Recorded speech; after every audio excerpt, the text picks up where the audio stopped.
Kesibukan sekarang nggak ada, tapi kita baru saja rilis Raja. Gue bersama Raja sih rilis lagu baru judulnya I Miss You awal bulan tadi.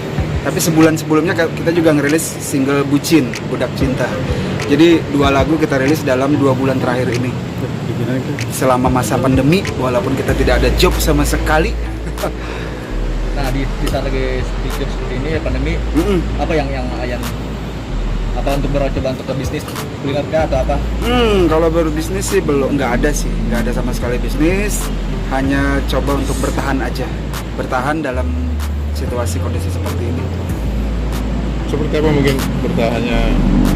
Bertahannya ya dengan apa yang ada.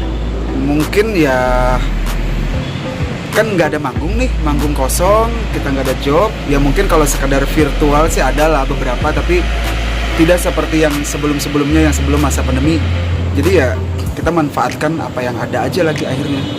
Itu tidak bisa over kayak yang sebelum-sebelumnya. Gaya hidup pun udah berubah. Sekarang itu hanya berdasarkan kebutuhan, bukan intinya kebutuhan aja, bukan hal-hal yang lain lagi. Gaya hidup lu berubah berapa persen, terus biasanya mungkin ada hura-hura atau apa sih untuk gaya hidup lu, dan sekarang seperti apa gitu? Kalau hura-hura gue sih memang notabene bukan anak band yang seperti yang kebanyakan, bukan suka nongkrong dan lain-lain, tapi setidaknya gue biasanya kalau weekend gak ada acara, gue bersama keluarga keluar. Itu kan pasti ada hal-hal yang kita lakukan bersama keluarga. Pengeluaran biaya dan lain-lain ada, tapi sekarang coba karena memang kondisi kita mau kemana juga, ya udah di rumah aja gitu. Sempet pengen lelang kacamata seperti itu? Sempat terpikir, dan itu juga sudah dari teman-teman di internal aku juga banyak sudah sounding. Udah kita coba aja yuk, kalau memang gue bilang sih tunggu dalam masa beberapa bulan ke depan deh. Kalau memang terpaksa mau nggak mau ya kita coba. Karena kan gue bersama Raja itu identik dengan kacamata hitam, dan kita pernah event beberapa waktu yang lalu ada satu acara yang dimana dia galangan dana kacamata. Gue diminta untuk mau nggak, ya udah gue coba ikutan, disumbangkan kacamata salah satu, dan itu alhamdulillah sih terjual hampir 200 juta saat itu. Nah mengacu dari situ anak-anak sempat terpikir, Yan kita coba aja yuk. Kalau kondisi kayak gini ya gue juga berpikir ya kalau memang dalam 1 bulan 2 bulan ke depan kondisi masih sama, kita tidak ada income sama sekali, ya mau nggak mau apa yang ada kita coba. Mungkin kalau kayak player yang lain dia bisa bass atau gitar atau apa, gue mikrofon nggak mungkin. Ya udah kacamata yang orang kebanyakan pengen memiliki.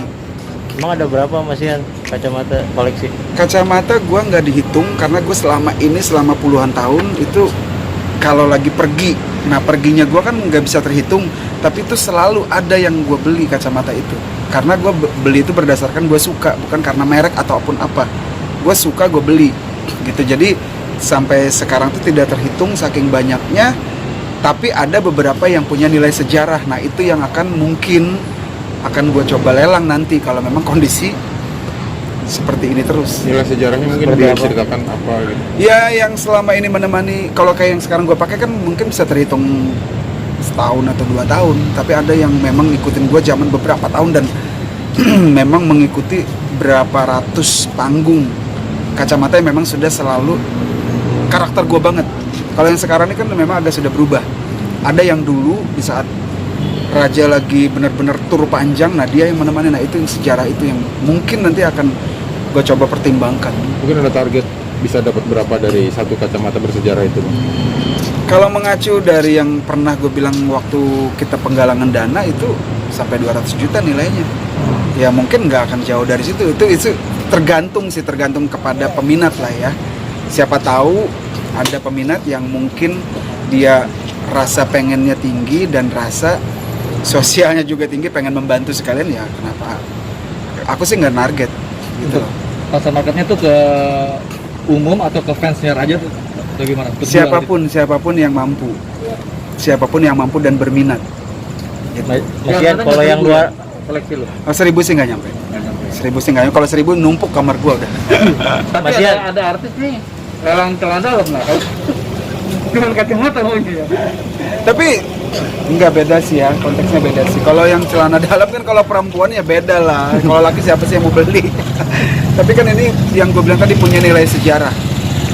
Yang benar-benar punya nilai sejarah terhadap Ian Kasela dan Raja kacamata hitam itu nanti. Mas Ian, kalau yang 200 juta itu dari harga berapa belinya mungkin sehingga Itu sih memang lumayan branded juga, lumayan branded, dan kebetulan memang itu di event yang dimana orang-orang besar lah ya yang hadir, artinya orang-orang yang mampu. Karena waktu itu memang acaranya juga acara makan malam, bukan acara konser biasa. Raja hadir di acara makan malam dan pelelangan, dan itu dadakan tiba-tiba gimmick. Gua ditodong, tanda kutip gue ditodong. Mas Ian, kita lagi acara begini. Iya, saya paham, makanya kita mau juga support. Nah sekarang dari pribadi Mas Ian apa nih? Gue sempat lirik kiri kanan, apa mikrofon nggak mungkin. Ada yang teriak kacamata. Oh oke. Wani Piro berani berapa? Oh udah tuh mulai tuh, udah mulai di close di situ, di harganya hampir 200. Gue lupa sih, hampir 200 sih saat itu sih. Tapi pengalaman pribadi ada gak pernah ditawar di luar lelang gitu kacamata? Ada juga, jalan? tapi itu gua nggak, karena gue juga tidak menanggapi serius. Gue nggak tahu dia apakah bercanda atau tidak. Cuman pernah ada, Yan, gue mau bayarin kacamata, karena gue menganggap tidak terlalu serius, jadi gue tidak tanya berani berapanya gitu. Yan, ini kan saat covid gini kan orang mungkin kacamata agak takut ya. Nah menurut lu seperti apa? Enggak lah, kalau kacamata kan berupa barang-barang yang juga sifatnya tidak tidak yang sifatnya tidak, apa ya, gue bingung nyebutnya sih. Kacamata ini kan terawat gue. Jadi gini, ada beberapa kacamata gue yang memang gue rawat dengan bener banget. Ada juga yang banyak, tadi hampir ratusan itu ya udah kelihatan, ada yang di lemari, ada yang dalam dus kayak gitu aja. Nah ini nanti mungkin gue akan lihat lagi apakah yang memang benar-benar yang gue spesialkan ini yang gue lempar nanti gitu. Selain untuk memenuhi kebutuhan sehari-hari, mungkin ada target khusus dari penjual kacamata nanti, penjualan kacamata itu? Nasar atau apa? Ya mungkin lebih ke kebutuhan kali ya. Karena kita tidak mau bersosialis, berdonasi atau apa. Kita sendiri juga siapa yang peduli nih terhadap pekerja seni. Dari pengelolaan hak cipta kita bisa dikatakan masih nol.